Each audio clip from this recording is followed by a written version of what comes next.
રાજકોટ જિલ્લા દૂધ સંઘ રાજકોટ સિટીમાં દરરોજનું 3.5 લાખ લીટર દૂધ વેચાણ કરે છે.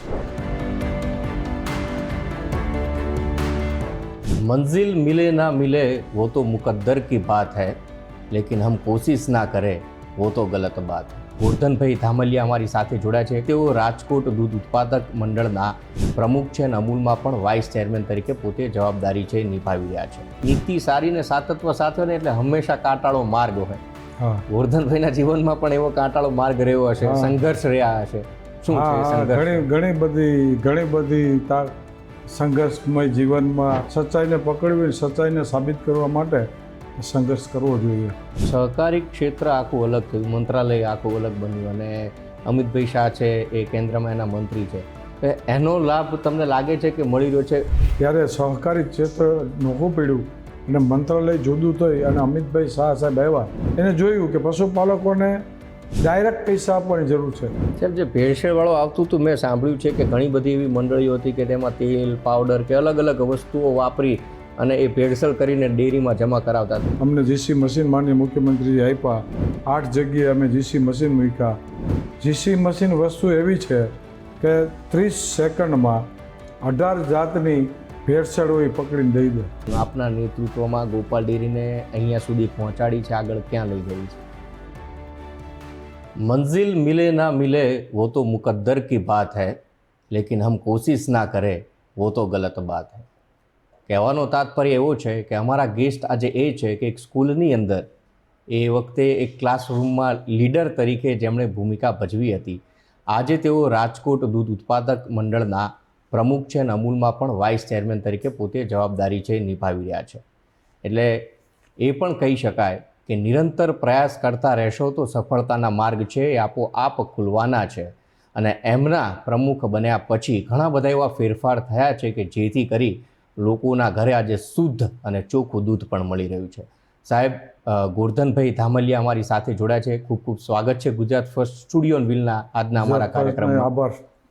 સાહેબ, મેં જેમ કહ્યું કે એક ક્લાસમાં એક લીડર હતા અને અત્યારે એક એવડી મોટી જવાબદારી છે આપના શિરે કે રાજકોટ દૂધ ઉત્પાદક મંડળ જે છે એ સંઘના પ્રમુખ છો અને અમૂલની અંદર પણ વાઇસ ચેરમેન છો. જીવનની સફર ક્લાસ લીડરથી રહી પ્રમુખ અને વાઇસ ચેરમેન સુધીની આખી જે સફર છે એ આપના મુખે અમારે સાંભળવી છે.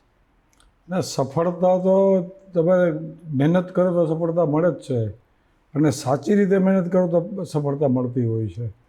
મને નથી ખબર કે હું કોલેજમાં, હાઈસ્કૂલમાં જીએસ હતો, કોલેજમાં જીએસ હતો, ગ્રામ પંચાયતનો સભ્ય હતો, તાલુકા પંચાયતનો સભ્ય હતો, પ્રમુખ હતો, જિલ્લા પંચાયતનો સભ્ય હતો, પ્રમુખ હતો, વિધાનસભા 2 લડી છે, 5 જિલ્લા પંચાયત લડી છે, ડિસ્ટ્રિક્ટ બેંકમાં છું બધે.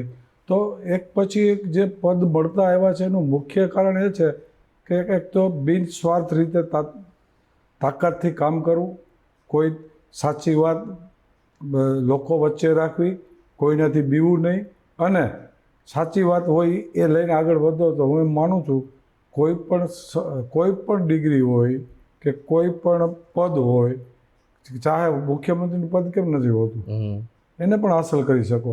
તમારામાં નીતિ સારી હોવી જોઈએ, સાચી હોવી જોઈએ, સ્પષ્ટ નીતિ હોવી જોઈએ. તો હું માનું છું કે એમાં કંઈ વાંધો નથી એમ. અને મને જે આ બધા હોદ્દા મળ્યા છે સામેથી મળ્યા છે. બિલકુલ સાહેબ, સાતત્વ સાથે હોય ને નીતિ સારી હોય, પણ એ નીતિ સારી ને સાતત્વ સાથે હોય ને એટલે હંમેશા કાંટાળો માર્ગ હોય. ગોરધનભાઈના જીવનમાં પણ એવો કાંટાળો માર્ગ રહ્યો હશે, સંઘર્ષ રહ્યા હશે. શું છે સંઘર્ષ?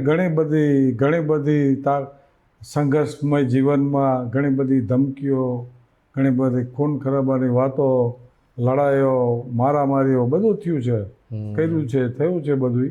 એની સંઘર્ષ કરવો પડે તમારે. સચ્ચાઈને પકડવી, સચ્ચાઈને સાબિત કરવા માટે સંઘર્ષ કરવો જોઈએ અને અમે કર્યો છે અને અત્યારે પણ કરું છું. આ ડેરીમાં આવ્યા પછી ઘણા બધા ન્યુસન્સ હતા. બિલકુલ. એ ન્યુસન્સને કેવી રીતે ડામવા એના તમામ પગલાઓ લઈને અંતે હું સફળ થયો છું. કોઈ એમ નહોતું કહેતું કે આ ડેરીમાં આટલી બધી સફળતા મળશે. પણ એક જ વાત કરી હતી કે પાણી, ખાલી આપણે પાણી પીવાનું છે, કોઈની ચા પીવાની નથી. ડેલાની અંદર પગ મૂકો એટલે તમામ કર્મચારી મારી નીચે, એટલે ચેરમેનની નીચે હોય છે, એ ધ્યેયથી એની લોકો પાસેથી કામ લો. પછી તમે મારો ભાઈ છે, મારો ભત્રીજો છે, મારી બેન છે, મારી દીકરી છે, એનો ચાલે. બિલકુલ. એને હિસાબે હું સફળ થયો છું. સાહેબ, આપે કીધું કે ઘણી બધી ધમકીઓ મળી છે, સમાજ કે કોઈ એવા વ્યક્તિઓ થકી ધમકીઓ મળી હોય, કેવા વાતો સામે આવી હોય, તો પરિવાર છે એ ક્યાંક ડરતો હોય. વ્યક્તિ વિશેષ પોતે આપ કદાચ ન ડરતો હોય તો પરિવારમાંથી ઘણી વખત દીકરા હોય કે ધર્મપત્ની એમણે કીધું હશે ને કે આ બધું મૂકો ને શું લેવા પરિવારને મુશ્કેલીમાં મૂકો છો. એવું થયું છે કે એમનો સપોર્ટ પણ સાથે એટલો થયો કે ના, તમે જે લડો છો એમાં હકીકત છે અને તમે આગળ વધો. ધર્મપત્નીને આવે તો હોય તો ખબર ન હોય, ધમકીઓ આવતી હોય એ અમે કહેતાય ન હોય. બરાબર. અને કહેવાના રહી વાત છોકરા તો હવે સમજણા થયા છે, મોટા થયા છે, હવે લગ્ન થયા છે, હવે એને ખબર પડે. ત્યાંથી વયું ગયું બધું ધમકીઓ ને બમકીઓ ને બધું હતું બધું. અને ધમકી મળતી હોય છે એમાં સવાલ નથી, પણ ધમકીથી ડરી જાઓ તો તમે સફળતા, તમે લોકો હિત કામ ન થઈ શકે. ગોરધનભાઈને લોક સેવા કરવી છે, ઘણા બધા પ્લેટફોર્મ એમણે પસંદ કર્યા, લીડરથી લઈને ઠેઠ સંઘના પ્રમુખ તરીકેના. તો જનસેવા એ કેટલી જરૂર છે અત્યારના સમયમાં, અને ડિફરન્સ કેટલો દેખાય છે કે પહેલાં જનસેવા થતી ને અત્યારે જે જનસેવા થઈ રહી છે એમાં? જો શરૂઆતની વાત કરો ને તો વીરપુર ગામની અંદર નવદુર્ગા ગરબી મંડળ ચલાવતા અમે, અને ટિકિટો વેચતા. અમે સૌથી ફર્સ્ટ નંબર ટિકિટો વેચવામાં હું આવતો. બરાબર. ત્યાંથી શરૂઆત કરી તો વીરપુર જલારામ મંદિરની સેવાકીય પ્રવૃત્તિમાં કાયમી માટે અમે જોડાયેલા. આજની તારીખે પણ મને કોઈ ગાદીપતિનો ફોન આવે કે ભાઈ ગોરધનભાઈ, આપણે આ સેવાકીય પ્રવૃત્તિ છે, આપણે આ કરવાની છે, તો બધું કામ પડતું મૂકીને એ અમારા ગાદીપતિ એમ કે ભાઈ 1 મહિનો અહીં રહો, તો 1 મહિનો રહીએ અમે. તો એ સેવાકીય પ્રવૃત્તિ છે. પછી ખોડલધામ થયું તો ખોડલધામની હાટાકત પણ મારા નામનું છે. અચ્છા. સોદો પણ મેં કર્યો છે, હુથી પણ અમે આપી છે, અને એ પણ એ કામ કર્યું છે. પછી આ ડેરીમાં આવ્યો તો સેવાકીય પ્રવૃત્તિ. કોઈ રાજકારણ નથી ડેરીમાં, બિલકુલ સેવાકીય પ્રવૃત્તિની ભાગરૂપે કામ કર્યું છે, અને એટલા માટે જ અમે સફળ થયા છીએ. 2020 ને 2026 આવી છે, 2 ટર્મ છે આપની. 2020 પહેલાં ડેરી શું હતી અને આપને આવ્યા પછી શું ફેરબદલ થયા છે? એક ચાર્ટ મેં જોયો છે, ઘણા બધા આંકડાઓ છે કે એમાં લગભગ બહુ મોટો તફાવત છે. હા, હું 2020માં બેઠો ને ત્યારે 4 કરોડનો નફો હતો. અને પશુપાલકોને ભાવફેર કહેવાય, એ તમારે પશુપાલકોને ભાવફેર ના આપ્યો, એટલે નહોતો આપી શકી ડેરી. બરાબર. હું આવ્યા પછી ઉત્તરોત્તર વધારતા ગયા અને છેલ્લે કુલ નફો મેં કર્યો છે 281 કરોડ 5 વર્ષમાં. અને ભાવફેર હું આવ્યો ત્યારે ભાવફેર આપ્યો નહોતો પશુપાલકોને. હું આવ્યા પછી 5 વર્ષમાં 191 કરોડ રૂપિયા ભાવફેર મેં પશુપાલકોના ડાયરેક્ટ ખાતામાં ચૂકવા છે. કેન્દ્ર સરકારની ગાઈડલાઈન મુજબ, માનનીય અમિતભાઈ શાહની સૂચના મુજબ અમે ડાયરેક્ટ પશુપાલકોને ડાયરેક્ટ પૈસા જાય એ અમે ચૂકવા છે. એટલા માટે કે વચ્ચે કોઈ દલાલ ન આવી શકે. દૂધ ભરે છે જે વ્યક્તિ, એને દૂધ અહીંયા મોકલે છે, એના પણ પૈસા અમે ડાયરેક્ટ ચૂકવવાની તૈયારીમાં છીએ. અને અમે 125 કે 130 મંડળીઓ એવી છે કે આજે તમે ગામડે રહો છો, તમે અહીંયા દૂધ ભર્યું છે, તમારા 10 દી થઈ ગયા, તમારા પૈસા 3080 રૂપિયા થયા, તો અહીં રાજકોટથી ડાયરેક્ટ તમારા ગામમાં, તમારી બેંકમાં, તમારા ખાતામાં અમે જમા કરી દઈએ છીએ. ન કોઈ પણ વસ્તુ, કોઈ પણ વ્યક્તિ દૂધ ઓછું ન કરે, 1 લીટર ઓછું ન કરે, કે કાંઈ ન કરે, એવી વ્યવસ્થા અત્યારે થઈ ચૂકી છે. તો સાહેબ, વચ્ચે એક પિરિયડ એવો આવ્યો 2022-23નો, 2021 21-22 અને 22-23માં એ ડિફરન્સ દેખાય છે કે નફો ઓછો થઈ ગયો, ભાવફેર પણ ઓછો થઈ ગયો. એનું રીઝન ક્યાંક લંપી વાયરસ જે પશુઓમાં આવ્યું એ હોઈ શકે ખરા? એ વખતે ડેરીએ પશુપાલકોને કેવી રીતે મદદ કરી, ખાસ કરીને પશુધનને બચાવવા માટે શું પ્રયત્નો કરવામાં આવ્યા હતા? હા, જરૂર. 2022-23માં એવી મુશ્કેલી થઈ કે સારા એ ગુજરાતમાં લંપી વાયરસની અસર થઈ, અને ખાસ કરીને સૌરાષ્ટ્રમાં લંપી વાયરસની વધારે અસર થઈ. એટલે અમે પહેલેથી જ ડોઝ દેવાનું તાત્કાલિક શરૂ કર્યું. તો જસદણમાં અમે 1 મહિનામાં લગભગ 24,000 પશુઓને ડોઝ આપી દીધા. બરાબર. 24,000 ગાયોને. લંપી વાયરસ ભેંસોમાં ન આવે, ગાયોમાં. એટલે ગાયોને જસદણના વિછિયામાં 24,000 પશુને આપી દીધા અમે. બિલકુલ. એવી રીતે આખા તાલુકાની વાત કરીએ તો લગભગ 3.5 લાખ પશુને અમે લંપી વાયરસના ઇન્જેક્શન આપ્યા. એનાથી એક પણ પૈસા લીધા વગર આપ્યા, લંપી વાયરસ આપ્યા. અને લંપી વાયરસ થાય એટલે ગાયમાંથી દૂધ છે ને એ બળી જાય. એટલે એ દૂધમાં જે માનો કે 10 લીટર કે 5 લીટર દૂધ ગાય કાઢતી હોય તો 10 લીટરની ગાય 2 લીટર થઈ ગઈ હોય, 5 લીટર દૂધ ગાય કાઢતી હોય તો 1 લીટર થઈ જાય. એટલું બધું બળી જાય. પશુને એટલી બધી બળતરા ઢીમચા થઈ જાય આખા. એ દૂધ પણ ખરાબ, મહદ અંશે ખરાબ પણ થતું હોય છે. લોહીવાળું પણ દૂધ થઈ જાય. વધારે પણ વાયરસ થાય ને તો એ બ્લડ છે ને એ દૂધમાં આવી જતું હતું. એને કારણે 2022-23માં અમારો 26 કરોડનો નફો થયો અને 12 કરોડ જ અમે પશુપાલકોને ભાવફેર આપી શક્યા. એ પછી વર્ષ પાછા સેટલ થઈ ગયા, પાછો નફો વધી ગયો. અને એ પણ જાણવું છે કે સાહેબ પશુપાલકોને કેમ રાજકોટ ડેરી ઉપર વિશ્વાસ બેઠો અને દૂધ છે એની આવક વધવા માંડી? સૌથી પહેલાં વાત હું કરું, 2-3 વાતો છે. તો પહેલી વાત એવી છે કે મેં આવતા વખતે જ 58 મંડળીઓ બંધ કરી દીધી. જે મંડળીનો વહીવટ બરાબર નહોતો, જે મંડળીનો ખેતી પશુપાલક હતો એને પૂરતી ક્ષમતા અને પૂરતી રીતે પૈસા ભાવફેર કે દૂધની કામગીરી પૂરતી મળતી નહોતી. એ પહેલાં 56 ડેરીઓ કે 58 ડેરીઓ મેં બંધ કરી દીધી પહેલાં ઝાટકે. પછી મેં ભાવફેર દેવાનું શરૂ કર્યું. ભાવફેર દેવા માંડ્યો એટલે લોકોને વિશ્વાસ બંધાણો કે ભાઈ 1 વર્ષે, 2 વર્ષે, 3 વર્ષે, 4 વર્ષે, 5 વર્ષે લોકોને અત્યાર સુધી વિશ્વાસ બંધાઈ ગયો કે રાજકોટ ડેરી છે એ ભાવફેર પૂરી આપે છે. સૌરાષ્ટ્રમાં કોઈ પણ ડેરી આટલો ભાવફેર આપતું નથી જેટલો રાજકોટ ડેરી આપે છે. આંકડાકીય રીતે તમે ગમે ત્યાંથી જાણી શકશો. અને એ જાણી શકવાને કારણે ભાવફેર આપવાને કારણે આત્મવિશ્વાસ વધ્યો. દૂધાળા પશુ લેવા માંડ્યા અને દૂધાળા પશુથી દૂધ વધ્યું. દૂધ વધવાને કારણે નફો વધ્યો. પણ અત્યારે 5.5 લાખ લીટર દૂધ અમારું છે. તો અત્યારે દૂધનો ભાવ આટલું જ બધું દૂધ ન હોય, ઓછું દૂધ હોય. તો દૂધ વધ્યું, દૂધને કારણે નફો વધ્યો. નફાને કારણે અમે પરત આપવા માંડ્યો એટલે વિશ્વાસ વધ્યો. અત્યારે વાઇસ ચેરમેનનું પદ પણ અમૂલની અંદર છે, તો એનો પણ ફાયદો પશુપાલકોને મળી રહ્યો છે? જરૂર મળી રહ્યો. પશુપાલનનો કાંઈ કામકાજ હોય તમે તરત જ ત્યાંથી અમૂલમાંથી સૂચના આપીએ, તરત અમલવારી થાય. નીતિ વિષયક પ્રશ્નો આવે એની થાય. સરકારશ્રીના GR પ્રમાણે આવતું હોય એની પણ અમલવારી થાય. સરકારશ્રીએ કીધું હોય, માનનીય મુખ્યમંત્રી શ્રી ભૂપેન્દ્રભાઈએ કીધું હોય કે અમિતભાઈ શાહે કીધેલું હોય, તમામ વ્યવસ્થા અમે કરીએ છીએ. માનનીય મુખ્યમંત્રીશ્રી અને માનનીય અમિતભાઈ શાહ સાહેબે એટલા માટે અમને કીધેલી, અમે એને ચુસ્તપણે પાલન કર્યું. એને પાલનને કારણે પશુપાલકોને ફાયદો થયો અને ફાયદાને કારણે અત્યારે અમારો વિશ્વાસ પેદા થયો છે. સાહેબ, સહકારી ક્ષેત્ર આખું અલગ થયું, મંત્રાલય આખું અલગ બન્યું અને અમિતભાઈ શાહ છે એ કેન્દ્રમાં એના મંત્રી છે. એનો લાભ તમને લાગે છે કે મળી રહ્યો છે? આખું વિભાગ અલગ થયું એના કારણે ઘણો બધો ફેરફાર થયો હોય, બદલાવ હોય, નીતિ વિષયકો બદલાયા હોય, નીતિઓ બદલાઈ હોય? જરૂર.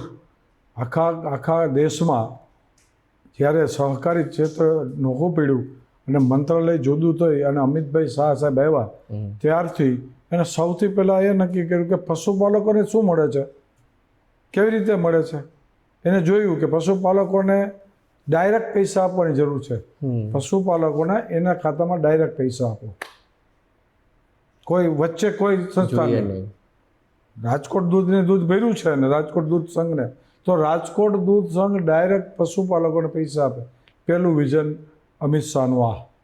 અને એને કારણે પશુપાલકોના જ્યાં જે ખાતાઓ હતા તે ડાયરેક્ટ પશુપાલકોને પૈસા મળવા મળ્યા, જેથી કરીને વિશ્વાસ વધ્યો. ઘણી વખત સાહેબ એવી રાવ ઉઠતી હોય છે, ઘણા બધા લોકો એ વાતો કરતા હોય છે કે દૂધની જે થેલીઓ આવે એમાં દૂધ છે એ શુદ્ધ હોતું નથી, પીવા લાયક હોતું નથી, આ દૂધ ન પીવાય, તબેલામાંથી દૂધ લેવું જોઈએ, કાં તો ઘરે ગાય ભેંસ રાખવી જોઈએ એને દોઈને પીવું જોઈએ. તો ખાસ રાજકોટ વાસીઓને એવી ચિંતા છે ખરી કે એમને જે એમના ઘરે સવારે જે દૂધની થેલી આવે છે એ મિશ્રિત છે અથવા તો પીવા લાયક નથી? સવાલ પ્રાઇવેટ દૂધ અને ડેરીનું દૂધ. રાજકોટ જિલ્લા દૂધ સંઘ રાજકોટ સિટીમાં દરરોજનું 3.5 લાખ લીટર દૂધ વેચાણ કરે છે. રાજકોટ સિટીમાં હું છાતી ઠોકીને કહી શકું કે છેલ્લા 6 વર્ષથી અમે બેઠા છીએ ત્યારથી એક પણ વ્યક્તિ એક પણ દૂધનું 1 લીટર આમાં ભેળસેળ ચલાવ્યું નથી, ચલાવવા માગતો નહીં અને ભવિષ્યમાં ચલાવીશ નહીં. અને એની બધાની તાકાતથી મેં એક પણ લીટર દૂધ આજની તારીખમાં ભેળસેળયુક્ત આવ્યું નથી. સાહેબ, જે ભેળસેળવાળું આવતું હતું મેં સાંભળ્યું છે કે ઘણી બધી એવી મંડળીઓ હતી કે તેમાં તેલ, પાવડર કે અલગ અલગ વસ્તુઓ વાપરી અને એ ભેળસેળ કરીને ડેરીમાં જમા કરાવતા. એ પ્રોસેસ આખી તમે જે એને કંટ્રોલ ડિલીટ મારી એમ કહીએ કે રિસાયકલ બિનમાં પણ ન મળે, તો એ આખી જે લાઈન હતી, જે ગેરરીતિ થઈ રહી હતી, એને પકડવી એ કેટલી અઘરી હતી ને કેવી રીતે પકડી આવે? એમાં જનરલ એવું હોય છે કે દૂધ છે ને, દૂધમાં કોઈ પણ દૂધ વસ્તુમાં ભેળસેળ થાય એવું નથી. અત્યારે તમે જાઓ તો ચટણીમાં ભેળસેળ થાય છે, બરાબર, હળદરમાં ભેળસેળ થાય, બધે. તો દૂધ તો રાખ જાય જ છે, એમાં પાણી નાખો એટલે ભેળસેળ થાય, યુરિયા નાખો એટલે ફેટ વધે.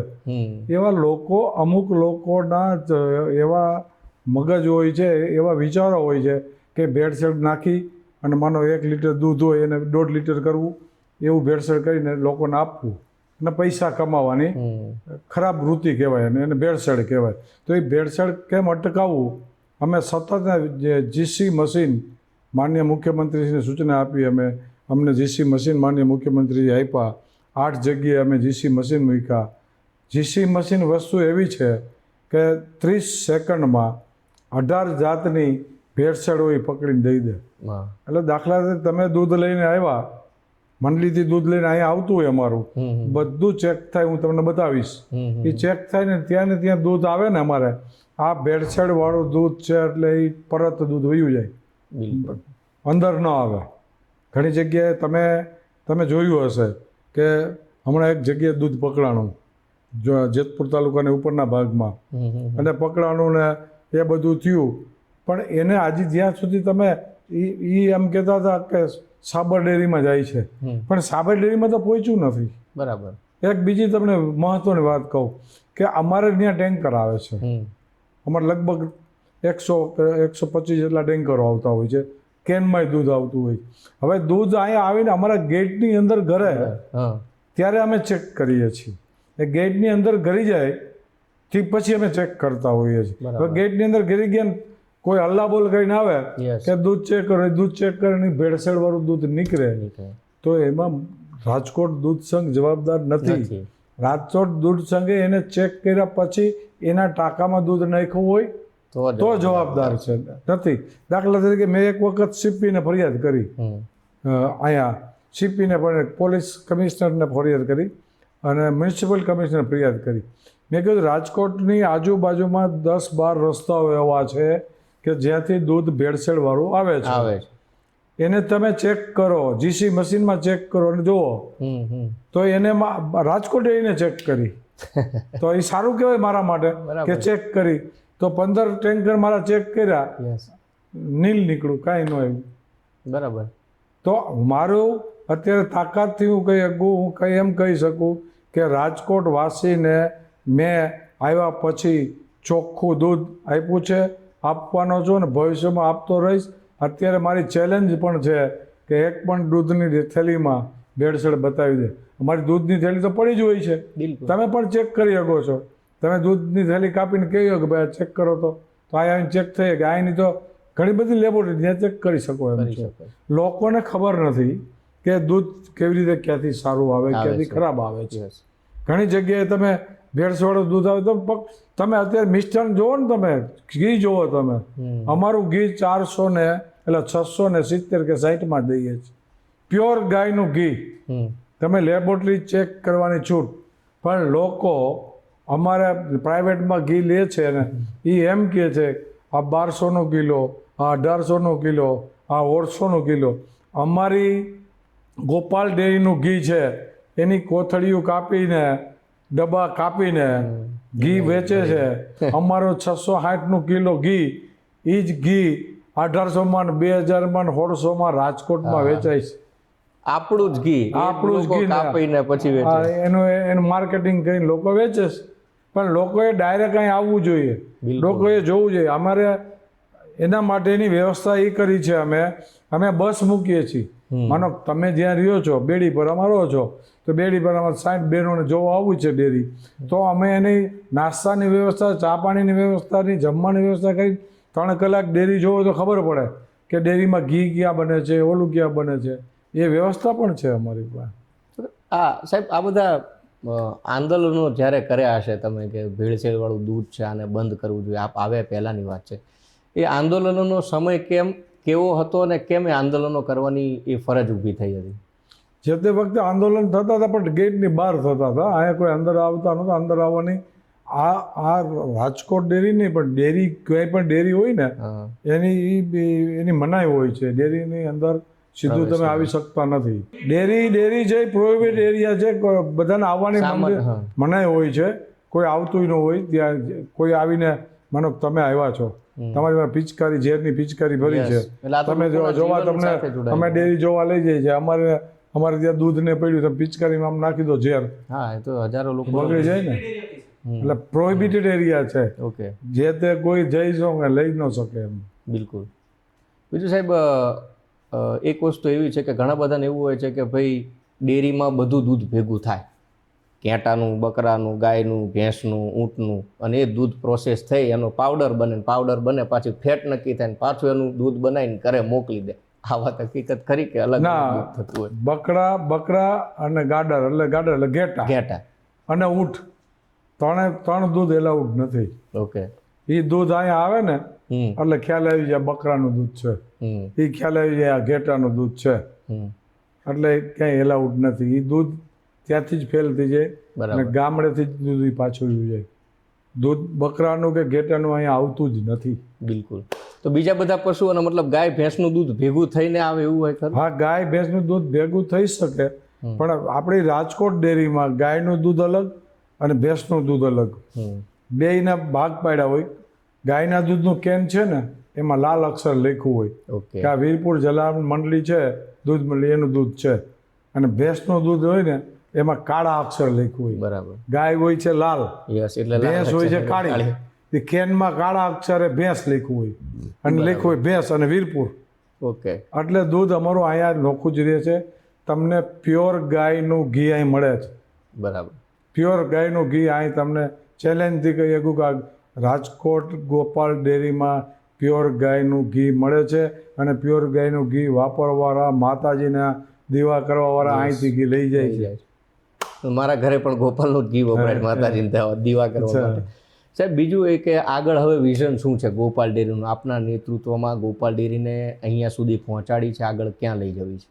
વિઝન તો ઘણું બધું છે. પશુપાલકોને તો તમારે ઊંચા લઈ આવવા પડશે. જ્યાં સુધી તમે પશુપાલકોને પૈસા પૂરો ભાવ નહીં આપો ત્યાં સુધી ખવડાવશે શું? અત્યારની જ વાત કરું, અત્યારે પોસાય એવું નથી. લ્યો, અત્યારે પશુપાલકોને પોસાય. દાણના ભાવ વધી ગયા, ખાંડના વધી ગયા, બીજા ગેસના ભાવ વધી ગયા, જે બીજા ઘાસચારાના ભાવ વધી ગયા. પશુપાલકોને પોસાય એવી સ્થિતિમાં જ નથી. હું અત્યારે બોલીશ કે 150 રૂપિયાનું દૂધ હોવું જોઈએ તો લોકો ત્રાહિમાન થઈ જશે. પણ હકીકતે 150 રૂપિયાનું દૂધ હોય તો શું થાય? તમને સારી ગુણવત્તાવાળું દૂધ એટલા માટે મળે કે પશુને તમે સારો ચારો આપો, પશુને સારી મકાઈ આપો, લીલી મકાઈઓ આપો, લીલો આહાર આપો તો સારું દૂધ આવે. હવે પશુ તમારા રાજકોટ સિટીમાં ઉકેડામાંથી ખાઈને આવતા હોય ને સાંજે દોઈ લો, એ દૂધ શું હોય? હવે દૂધમાં શું માલ હોય? એમ મારું કહેવાનું. એટલે પશુપાલકોને વધારેમાં વધારે પૈસા મળે એવી વ્યવસ્થા માટે અમે જૂટેલા છીએ. અને વધારે કેમ પૈસા મળે અને વધારે કેમ દૂધ સારું આપે એની વ્યવસ્થા અમે છીએ. ઓકે સાહેબ, પાછું આપના જીવન તરફ 1-2 પ્રશ્ન પૂછવા છે. આપની ઓફિસમાં બેઠો તો ને એક ફોટો જોયો સો વિઠ્ઠલભાઈ રાદડિયાનો. એ વિઠ્ઠલભાઈ રાદડિયા સાથે આપનો સાથ સંગાત અને એમની યાદો અત્યારે ગોરધનભાઈ કેટલી યાદ કરે છે? વિઠ્ઠલભાઈ તો વિઠ્ઠલભાઈ જ છે ને. સૌરાષ્ટ્રમાં ક્યાં કોઈ નેતા હતો? વિઠ્ઠલભાઈને 1995થી અમે સાથે બધે, ડેરી હોય કે બેંક હોય કે જિલ્લા પંચાયત હોય કે ધારાસભા હોય કે બધેમાં છેલ્લા 1995થી હું વિઠ્ઠલભાઈ જ છું. 1995થી. પણ આમ તો 1987માં હું જેતપુર તાલુકા પંચાયતનો પ્રમુખ થયો 24/2/87 અને 24/2/87 વિઠ્ઠલભાઈ રાદડિયા કનોડા તાલુકા પંચાયતના પ્રમુખ થયા. અમારું જીવન રાજકારણમાં બેનું એક દિવસે શરૂ થયું, બરાબર. રાજકીય જીવન. અને ત્યારથી અમે સાથે છીએ અને સાથે રહ્યા છીએ, છેક સુધી અમે સાથે રહ્યા છીએ. અને કોઈ પણ હોય, ગમે ત્યારે હોય, ખેડૂતોની વાત આવે કે ગામડાની વાત આવે એટલે અમે ભેરા હોય ને ચમરબંધીને અમે કહી દઈએ, અને આજે કહી દઈએ છીએ. કોઈ એવી યાદ વિઠ્ઠલભાઈ સાથે સંકળાયેલી કે એ સ્ફૂર્તિમાંથી ક્યારેય નીકળવાની નથી, એમ એ ગોરધનભાઈને હંમેશા યાદ રહેશે? અથવા તો એમ થતું હોય કે વિઠ્ઠલભાઈ હોત તો અત્યારે કંઈક અલગ વે ઉપર? ના, અત્યારે યાદો તો ઘણી બધી યાદો આવે છે, ઘણી બધી છે. બેંકોની ચૂંટણીઓ હોય, વિધાનસભાની ચૂંટણીઓ હોય. એક યાદ એવી છે કે જ્યારે પાક વીમો, અમે ભાજપમાં હતા, ભાજપની સરકાર હતી, કેશુબાપા મુખ્યમંત્રી હતા, ત્યારે પાક વીમો નહોતા આપતા, એટલે અમે અહીંયા આંદોલન કર્યું. લગભગ 1 લાખ માણસો આવ્યા પછી ચાલુ વરસાદ હતો, એ વરસાદમાં પલળ્યા, અમે બધું કર્યું. એક પણ વ્યક્તિ ગયો નહીં ત્યાં, ચાલુ વરસાદે એમને ઊભા રહ્યા. અંતે સરકાર ઝૂકીને પાક વીમો કેશુબાપાએ ત્યાંથી મંજૂર કર્યો. અમે દાંત કાઢતા ગયા. એ સારામાં સારી પળ અમારી ખેડૂત વિશે પલળીને ગયા, અને અમને જે સફળતા મળીને ખેડૂતોને જે રૂપિયા મળ્યા, સારામાં સારી અમારી યાદગાર છે વિઠ્ઠલભાઈ રાદડિયા સાથે. બિલકુલ, ખૂબ ખૂબ આભાર સાહેબ. આજે અમારી સાથે નિખાલસ ભાવે સાથે ડેરી શું કામ કરી રહી છે અને એના વિશે લોકોને માહિતગાર કરવા બદલ. એટલે હમ આગે બઢતે ગયે, કારવા ચલતા ગયા. બસ આ જ નીતિ, તમારી સાથેનું સાતત્વ, તમારી નિડરતા અને લોકો માટે, લોક સેવા માટે કંઈક કરી છૂટવાની ભાવના હશે તો કાંટાળો પથ પૂર્ણ થયા પછી તો બગીચો એ ગુલાબનો જ આવવાનો છે. નમસ્કાર.